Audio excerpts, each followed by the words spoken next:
Well, hello everybody. Getting ready to record Mike in the Midwest for this week. Doing it a couple days early because it's going to be a busy weekend. So let's have at it. Here we go.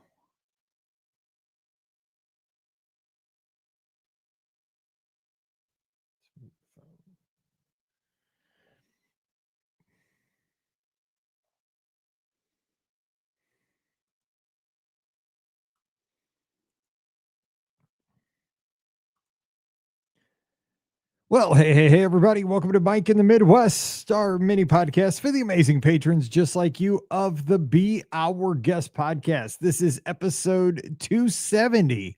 I forgot to say that of Mike in the Midwest, recorded here on Thursday evening, November 6th, 2025. I'm your host, Mike Rallman. You can find me at beourguestpodcast.com on the social media at Be Our Guest Mike. That'll be on Instagram, but also on x.com and Threads. But you know where to find me because you're a patron of the show. And for that, I say a very, very big thank you. I appreciate you being there and you support the show. You make the show happen. And I can't thank you enough for that. Hope you're always enjoying the podcast. Hope you always get your $5 a month or so worth out of your donation and your contribution to keep our little podcast going. It means a ton to both myself, Scott, Ricky, Pam, to keep the lights on and the StreamYard bill paid and the Podbean bill paid and Lois hosting paid. There's a lot of bills to do a podcast, and it's all goes to that. And I appreciate you guys so much. And you guys definitely help to keep all that going. So thank you for being there. And I hope you're doing well this week. I'm recording this one a bit early because we're in the middle of 3 straight weekends where we're headed to Columbia over the weekend. Of course, last weekend was for cheer, and that is going to be kind of tangentially the topic of today's show here towards the third of we always kind of have 3 parts to show: introduction, feedback, main topic. That's going to get to the end of the show. This week we have a football game on Saturday, get back in the evening. So trying to make Sunday a little bit lighter by doing the show tonight. Mizzou plays Texas A&M, probably their toughest remaining home game after we played Alabama earlier. Man, if we could squeeze out a win against the Aggies, that would be huge. We'll see how it goes. Our starting quarterback got hurt against Vanderbilt, but we have a promising young freshman. I have hope, but don't I always? I am the eternal optimist when it comes to my sporting teams. I always think we have a chance. I always think we're going to win. I never go into a game saying that we can't win. I always believe that we have a shot. As a sports fan, I think that's important, especially if you're a participant. If you're a participant, if you're somebody that plays sports, you have to have that attitude. As a sports fan, I think sometimes it rips your heart out, but I do think we can beat, and I do think we will beat Texas A&M, the 3rd-ranked team in the country, on Saturday. But we'll see. I mean, am I naive? My favorite tight end probably is not playing. He's got a separated shoulder, Brett Norfleet from Francis Howell. Again, freshman quarterback, never started a game in college. Not ideal. The guy's got an arm. We'll see. But I don't know how you feel. Some people are pragmatic about their teams. Are you a pragmatic person when it comes to your teams, or are you like me? I've been this way my entire life. I believe. And I think that I'm the kind of person that gets wrecked. You know, I wear my fandom on my sleeve when it comes to things like this. I do get hurt for a while. I think Scott mentioned this in the Discord or somewhere where he said that he's kind of given up the sports thing for a while now, and he's more into like the Disney and other things, golf and some other things, because the sports hurt him so much. And I get exactly what he's saying, but I just can't give up the sports. The sports has just always been a part of my life ever since I was a little kid. I mentioned, and this is going to be something I reference later on, my grandpa, when I was a little kid, gave me a radio. It was a little clock radio that was so old that it had an analog clock on it, like with the dial and hands on it with a little second hand that moved around as you watched it.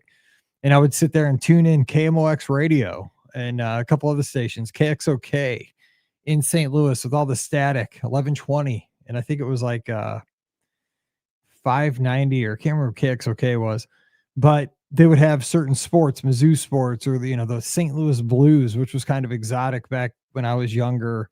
The St. Louis Steamers, indoor soccer. Of course, you'd have the Cardinals in the summer and the football Cardinals in the fall and in the winter. But you listen to these football, games and basketball games and, whatever sport it was. I was always one who always loved to listen to the radio, because when I was younger, not everything was on TV like it is now. And I would take that, mostly I would have that little clock radio in my bedroom, or, mostly in my bedroom. But I remember for a while, and it's a funny story. Again, Mike at the Midwest just goes wherever I take this. And I never even know where this is going until I open the mic. I had no idea I was going to talk about this, but this is just how it is. So we had a really tiny starter house when I was young, when I was up until 6th grade. So from the time I was born until I started 6th grade, we lived in the house where it was our first house. And I mean, it was super tiny. I've never lived in a big house in my entire life, like never. But this was the smallest of the houses. And because it was, my parents bought it. I was born when my parents were both 20 years old. My dad was a construction worker, a cement mason. My mom didn't work. They're 20 years old when they had me. They didn't have a lot of money, right? But they bought a house. They were 1973. I was born, and so it's this little house, and it was cute, but had a little 1-car garage. And I just remember I had this little phase. I guess I must have, because we moved when I was in 6th grade to this new subdivision where my dad was working, and we built a house new in that subdivision where he found it because he was working in that subdivision in the better school district, so I could go to school at this high school and play baseball there, hopefully, which I did. But anyway, back to the house where I was living. Again, we moved when I was in 6th grade, so it had to have been like 3rd or 4th grade. In this garage, this 1-car garage, which we never parked the car in that garage for some reason. I know for one reason, my dad, he had kind of a part-time business, but it was kind of like me. It was like to try to kind of find a side hustle. And him and his best friend, he had a best friend named Darwin. They played in bands together. My dad was always a drummer. He still is. My dad plays drums at his church every Sunday when he's not doing the NFL thing. And his best friend was a bass player, Darwin. And they started a company called Nail Road Cases. And they built road cases for musical instruments for people that were going on the road, so they could put their musical instruments in these really nice cases for taking their stuff on the road. And they would build these cases in our garage because my dad's super handy. And just I just got a text from Pam. She's super excited. She just fixed the riding lawnmower, which has been down for 6 weeks. Battery was what it was. We've been trying to fix it forever. She's texting, my phone's blowing up, my watch is blowing up. It needed a new battery. And I told her I was doing Mike in the Midwest. She doesn't care. She's still blowing up my phone. So anyway, we have a riding lawnmower. So back to this story. Sorry about that. So he was always out there building these road cases, and it was apparently like a big thing. I was like 3rd or 4th grade. Like, I thought everybody's parents had like a side hustle in their garage. I didn't know, like, that's your world when you're that age, I guess. I thought everybody's parents, had a second business in the garage building stuff. That's just what happened. They also built chimes, by the way, like, because my dad was a drummer, and he always had a set of chimes like above him when he played the drums. And then there was always, a couple songs where he'd hit the chimes, and that would sound pretty for that kind of song. Like it was like an Ann Murray, because he did country music, like Ann Murray or something. I don't know. The weirdest memories come back to you when you open the mic and start doing Mike in the Midwest. But they sold a lot of them. And every year they would go out to a show in Los Angeles called the NAMM Show. And it still goes on to this day. It's called the NAMM Show, NAMM. I don't even know what it stands for, but it's a huge trade show for like music producers and the music industry. And they would have a booth out there and sell their wares, and they would have orders to be making these things all the time. Anyway, so that's why we didn't park our car in there, because they had like drill presses and, aluminum corners and these old, rivet guns. But long story short, back to the radio and sports, we had in that 1-car garage, this little skinny garage, up in the top, there were rafters. Okay. So there was rafters in just like this open area. So I decided I always wanted a clubhouse. And so I figured this is going to be my clubhouse. So I found a piece of like plywood and I put it up in the rafters, kind of in one of the corners. And I got a ladder and I used to just take that little radio up there and sit up in the rafters in the garage and make that kind of like my little hideaway because I didn't have really any, I couldn't make a clubhouse in the backyard. We had trees, but there was no way I was going to make a clubhouse. So that was like my little hideaway up in the garage in the rafters. I took my little radio, I'd plug it because there was a lot of extension cords and stuff for all the, equipment they used to make the road cases. So I'd plug the radio in down below with an extension cord, take it up there. And, I'd spend like a Saturday afternoon listening to Mizzou basketball. With these old announcers that I grew up with Staticky coming in, Big 8 basketball, Mizzou against Oklahoma or Mizzou against Kansas or Mizzou against who knows, Iowa or something. And it was just one of those things like you would just use your imagination and picture the game in your head. And it was wild. But that's why I can't give up sports. It's in my blood. Like that was like third or fourth grade. And it was just who I was. And of course now, Paige, we'll talk about this in a minute. She works in sports. So what do we talk about all the time? We talk about sports when she's home, when we're on the phone, we're on FaceTime. It's always, everything gets back to sports. And I'll tell you another thing. And I'll tell you this now, I'm not holding all this back. And this really warmed my heart. And you'll think this is ironic because this is probably not true of your family, but I'll tell you what, there's nothing that warmed this dad's heart more than this. Is the other day, this was like a month ago, Mallory told Pam, she said, because, she's getting ready to go to Mizzou in a couple, next year. And she said, one thing I'm always going to remember about growing up in our house, no, when she said that, I'm like, oh God, what's this going to be? Because it could be anything, right? I mean, how many, because you got to remember this. I started doing this podcast when she was 2 months old. 2 months old. She's going to be 18 in January. So think about it from her perspective. Her entire life, her dad has gone down and done a podcast every Monday and every Wednesday. And most Sunday nights, he does a live call-in show for every day she's been alive. It's almost been like that. So in her world, everybody does a podcast. Like in my world, every dad built road cases in the garage.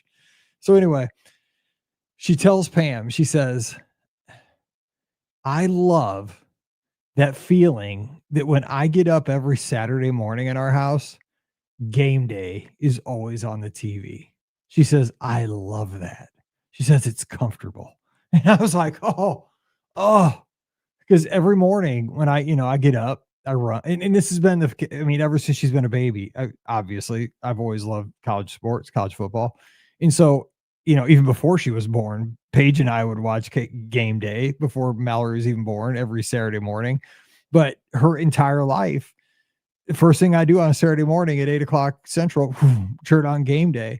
And it's always on when she gets out of bed. It's always on. But she said that like out of nowhere. She said, one of the most comfortable things in the world is walking in and hearing college game day on the living room TV. I was like, oh, I think it was the day Corso was having his last show. And I was like, oh, you know how to get to this dad's heart. Cause that's something we bond over. Right. And I didn't even think we were bonded over it. So it made me super happy. So those little things do add up and they make a difference, but that's why I can't give up sports. It's my thing. And you know what, if it has to tear your heart out 85% of the time, the 15% of the time, I guess is worth it. So there we go. So that's my long intro. And, again, I've been trying to keep these shows to about 20 minutes because the other 4 shows on the feed are getting a little bit longer. And I hope you're always enjoying those. I really am trying to make the Monday shows a little variety, some cruise, some land, some world, some park focused stuff, some resort focused stuff. I always want to give you the best show possible. And I'll tell you what, it gets hard at this point, almost 19 years in, it's hard to find unique topics, unique angles to talk about restaurants, to talk about resorts, talk about theme parks, but I want to give you everything I got. I don't want to pack it in. I don't want to phone it in. I want to be the best podcast out there. And there's so many good ones, but I always want to make sure that your time is worth it, because I don't want to waste your time. I want to give you something where you laugh. I want to give you something where maybe you learn something, where you get a better trip the next time, you get a little nugget. I try. I promise you that. I'm always going to give you the best I have. So that was that story. I love my sports. So let's get to the feedback. We don't have a lot from this one, but last week we talked about the right stuff. And I'll tell you one thing I thought about post show about the right stuff award last week. When we talked about, giving that award at Space Camp, is that giving that award is somebody who gave it was that I learned a lot in giving the award is I think a lot of people got when they received the awards, the people that we got to receive it, they when somebody received the award, they were usually because again, I gave it to teachers, I gave it to adults. And teachers usually are pretty emotional and they have big hearts and teachers are pretty awesome people. Not that other people aren't awesome, but I've worked with teachers my whole life and I'm married to the best teacher ever. Pam is the most amazing teacher ever. And teachers for the most part they're just great people. And they're usually very selfless too. And so when you put 16 teachers together for a week and they're becoming a team, they don't know each other at first, but then they start to make friendships throughout the week. They start to get to know each other and they form a team and they start to make bonds. And then by Sunday, they know that they're going to go their separate ways. Some people are going to go back to Wisconsin, Arizona, California, Florida, Missouri, wherever. The emotions are high. And then out of nowhere, bam, we hit people with, we got one more thing. We're going to recognize one person for each team with the right stuff. And boom, it's like, oh. And then when that person gets recognized, because the thing is like teachers don't, for the most part, I think, like a lot of attention. They don't necessarily get a lot of attention, but I don't think they enjoy it either. And so when you call a teacher out and you read the paragraph that we'd always prepare, like, this teacher has the right stuff because of these reasons. And then at the end, you'd say the right stuff recipient for team Zvezda is Rachel Johnson or, whoever. And you would call them to the thing. They'd usually be crying. They'd usually be kind of overwhelmed. I mean, the rest team give a standing ovation. But what I learned was because we'd usually have two team leaders, usually a day team leader and a night team leader, that sometimes we wouldn't agree on who got the award because we'd see different things. And, sometimes I would see somebody that was very shy coming in on Tuesday. And then by the end of by Saturday night, when we had to decide on this award, I'm like, man, they've come out of their shell. They've grown so much. They were so timid and quiet on Tuesday, but now they're starting to really show their leadership skills. That's something they're going to go home with that. And that's going to change who they are in their building. They're going to be such an asset to their staff now. They're a changed person. Let's recognize that. Let's take that, give them the right stuff award so that they take that and just boom, that is going to explode when we recognize that. And that, then, maybe if I was working with like Wesley's the day leader and I'm the night leader, Wesley would be like, it's a good idea. But this person on the team was scared to death to go up on the tower down at Aviation Challenge. They were not going to do it. But because the team said, we got your back, we're going to get you to go up on that tower. You're going to zip line 50 feet off that tower. We got you and you're going to do. And they did. And that they just kept overcoming obstacles throughout the week. The thing was like, there was only one right stuff award per team. You could not double up. That was the rule. You could not give two. And what I learned was, man, it was hard. It was hard. And so you did have to compromise. You had to talk about it and say, there were times where somebody that I thought totally deserved the right stuff didn't get it, and sometimes my person got it. And I know the other team person didn't get it, but we had to come up with it. We had to make tough decisions. And what I learned was in that, and the whole thing was what shocked me or didn't shock me, but what I learned is before I went down to space camp is when I was working there, I just came out of a classroom. I was just a regular old sixth grade teacher back in St. Louis, right? I just taught sixth grade at that point. I was one of 4 sixth grade teachers on my team. I taught with Pam. I taught with a lady named Jane, who was amazing, and a lady named Rosemary, who was amazing. They were great teachers. I was the least of the 4 on that team, way the least teacher of those 4. Those 3 other ladies were the best teachers ever. I was just lucky to be the 4th sixth grade teacher on that team at Wedgwood.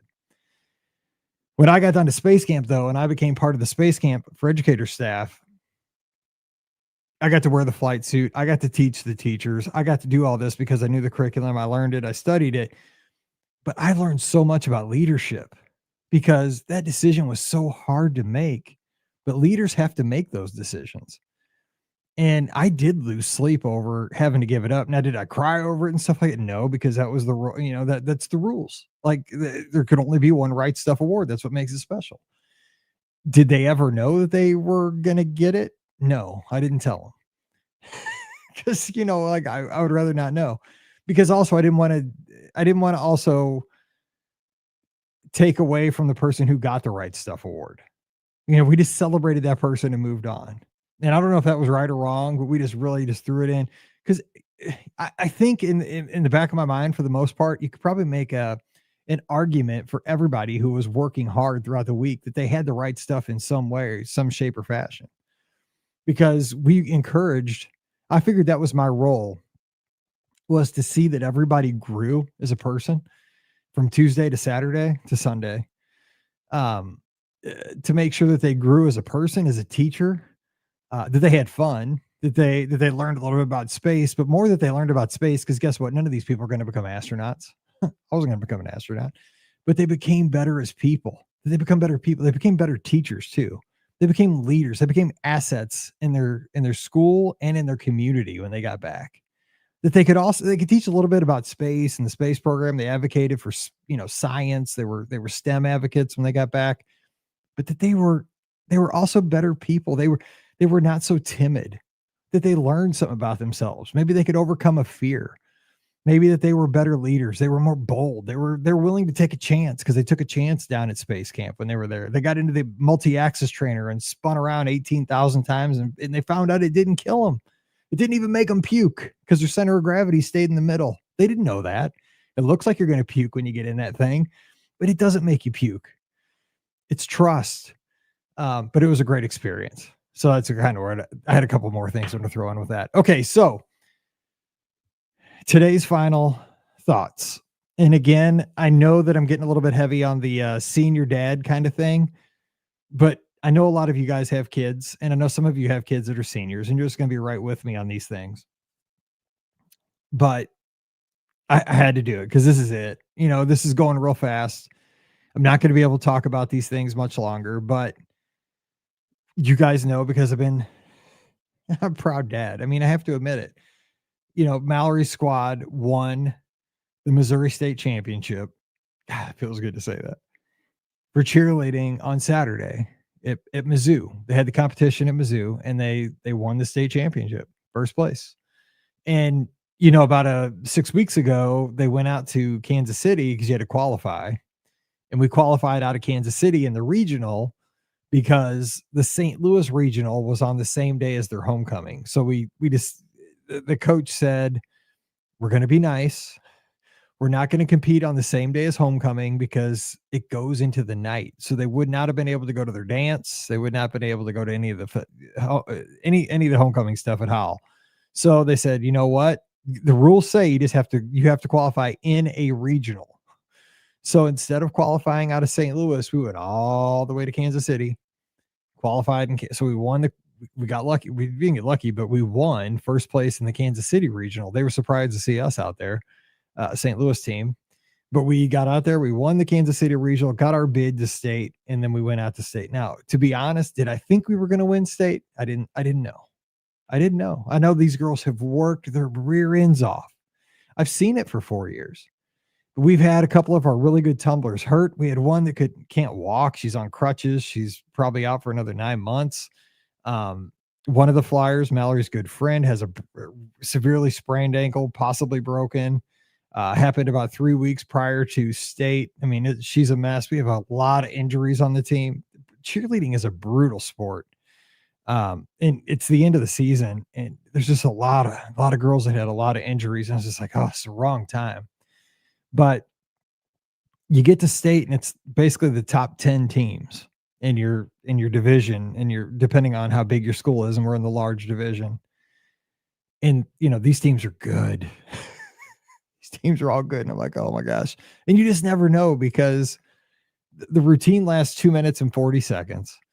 And you have all these girls tumble it in all these different directions. You have all these builds and, bobbles. I mean, it's I call it's like 2 minutes and 40 seconds of straight terror as a parent, because they do these things. They're called full outs. They practice. They do the routine all the way through many times, many times, many times. Sometimes they hit, which means they don't have any mistakes. Most of the times they do, but you just never know, because I think there's 24 girls on the mat, and one person has a mental slip up, or somebody doesn't grab a foot the right way, or somebody doesn't get a full rotation on a back tuck or something on a, there's so many things that can go wrong with these routines, and they're so fast, and it's just, you just never know. And so we go out there, and it's performance day, and you just hope for the best. And Mallory's a senior, and of course we've been doing this for 4 years.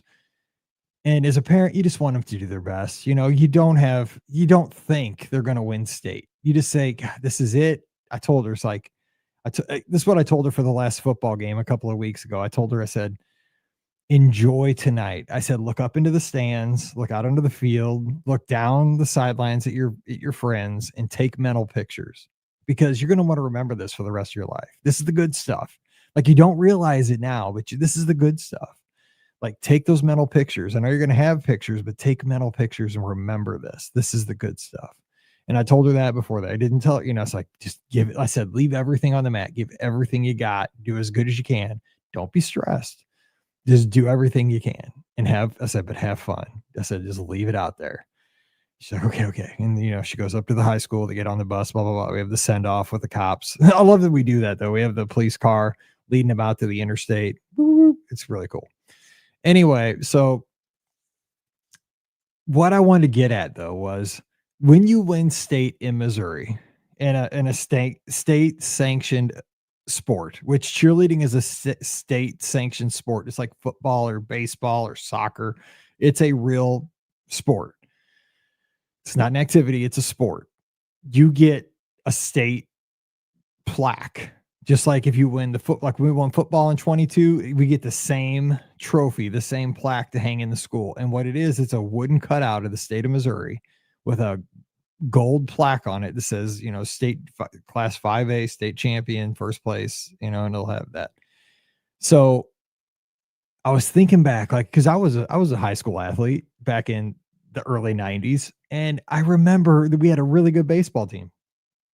And I remember how badly, because we thought we were going to win state. I mean, we had guys that played college baseball, got scholarships, a lot of us. And we never did win state. But like before us, our high school football team had won state a few times. And like we had this wall at our high school, Hazelwood Central, and they had many of these state, plaques from wrestling and basketball and baseball, all this, because the school was pretty old. All these classes that had come before us, we had this wall of just these, they all look the same, and it still looks exactly the same, even to this day. These wooden Missouri plaques that say, we're class like 4A or 5, I can't remember, 6, something like that at Hazelwood Central. But it said, class 6 wrestling, 1987, or, class 6 basketball, 1964, but they were all hanging on this wall. And when I walked in there as a freshman, I was like, how cool is that? It's like walking into Cooperstown. And so when I was a freshman, I was like, we're going to win one of those. I'm going to leave one of those here when I'm, excuse me, in my 4 years, I'm leaving this school. I'm going to put one of those on that wall because I'm a bad baseball player. We are going to win a state championship if it kills me. You know what? We never won a state championship in anything. Basketball, I played. Baseball, nothing. And I always got sad about that. And I didn't get sad about that, but I wish we would have. And then it happened for Mallory. Like it was so good. And the title of the show is 100% better. It was 100% better to see your kid win a state championship than I could have ever imagined for myself. Oh, it was so good. And I was thinking back on this. She won where they performed was a place called the Hearns Center at Mizzou. And to get back to that transistor radio that I used to listen to, that clock radio that my grandpa gave me, Because my grandpa, I mean, it was like an extra radio that was out in his garage. He got a new one. He gave it to me. But man, that radio meant everything to me. But you know what I used to tune into a lot on that radio was Mizzou basketball games on a Saturday up in that loft in my garage. You know where they played those basketball games? It was at the Hearn Center. And like, where did my daughter win her state championship? It was on that exact same floor. It was on the floor at the Hearn Center. And I was thinking about that, like, God, when I was like 7 or 8 years old, I was listening to like what back then were my heroes, basketball players from Mizzou. Like, I mean, they were like gods, like when you heard about them described on the radio. I mean, they were just like, they're just like, they were like larger than life, in these competitions against Kansas and Oklahoma and, you know, whoever they're playing, Texas. You just listened, you hung on there and, but you pictured it in your mind, but you'd see the highlights on the news and it was from the Hearn Center. It was Norm Stewart coaching on that floor right there. You know where my daughter won her state championship? It was on that floor. It was on the same floor. When they got to jump up and down because they won, I was like, oh my God, she's on the floor of the Hearn Center where I was always focused as somebody who was like 5, 6, 7, 8, 9, 10 years old. Full circle moment. And then, kind of the same way right now as we speak, Paige, my other daughter, she's practicing. They're doing their shoot around right now at Assembly Hall, University of Indiana. Bobby Knight's stomping grounds. I mean, when your kids get to do cool stuff like this, because Paige's team plays against the University of Indiana tomorrow night. And when you see that kind of stuff, it's like, whew, it's 100% better. Like when I was in school, you could have told me nothing was better than winning a state championship. You don't know what life's going to give you. Whether it's learning to be a leader by being put into a situation. I never took a leadership class, but I learned a lot just by being there at Space Camp. And that was the best kind of learning because you just have to, you learn by experience. And then you think that the opportunity of winning a state championship is gone when you graduate high school. And it kind of was. But you know what? The time wasn't right. It was way better on Saturday. Winning that state championship with Mallory, I didn't win it. But being able to experience it, so good. 100% better isn't even enough. And if you want to hear the pure joy, and I think some of you guys have seen it, the Instagram video that I got to take, because, the whole team wants me to record for them. The cheer moms get all nervous. They always tell me to record for them and just airdrop them the pictures and the video. Go to my Instagram. It's Be Our Guest Mike. You will hear the whole, it's wild because, I mean, it is perfectly unintentionally captured from my heartfelt point of view. You'll hear the 4, 3, 2, 1 countdown. It goes from 10, but I chopped it at 4, so it wasn't so long. And you hear me right before they get to 2 say, this is it, because they were either going to say Francis Howell came in second or Fort Zumwalt came in second. And if they would have said Francis Howell at 2, we didn't win. But when they said Fort Zumwalt, which is right down the street, it's our rival, I knew we won. And you hear me just go crazy.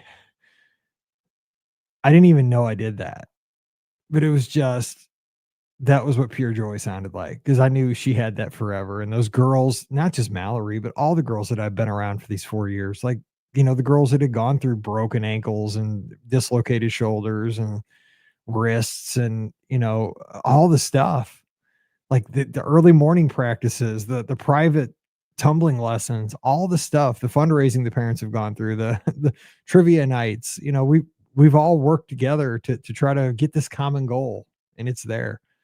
And we're pretty happy. We're excited, and I'm excited for them. So thanks for it. Thanks for being along this journey with me. I'm not trying to toot our own horn, but what I want to say is, maybe this is something we can pass on to our kids. And I think for all of us, it's a good lesson, because even today, at 50 years old, I think that something might have passed by, but you never know. Maybe it's going to happen 20 years later and it's going to be even sweeter. That's what I got to keep telling myself.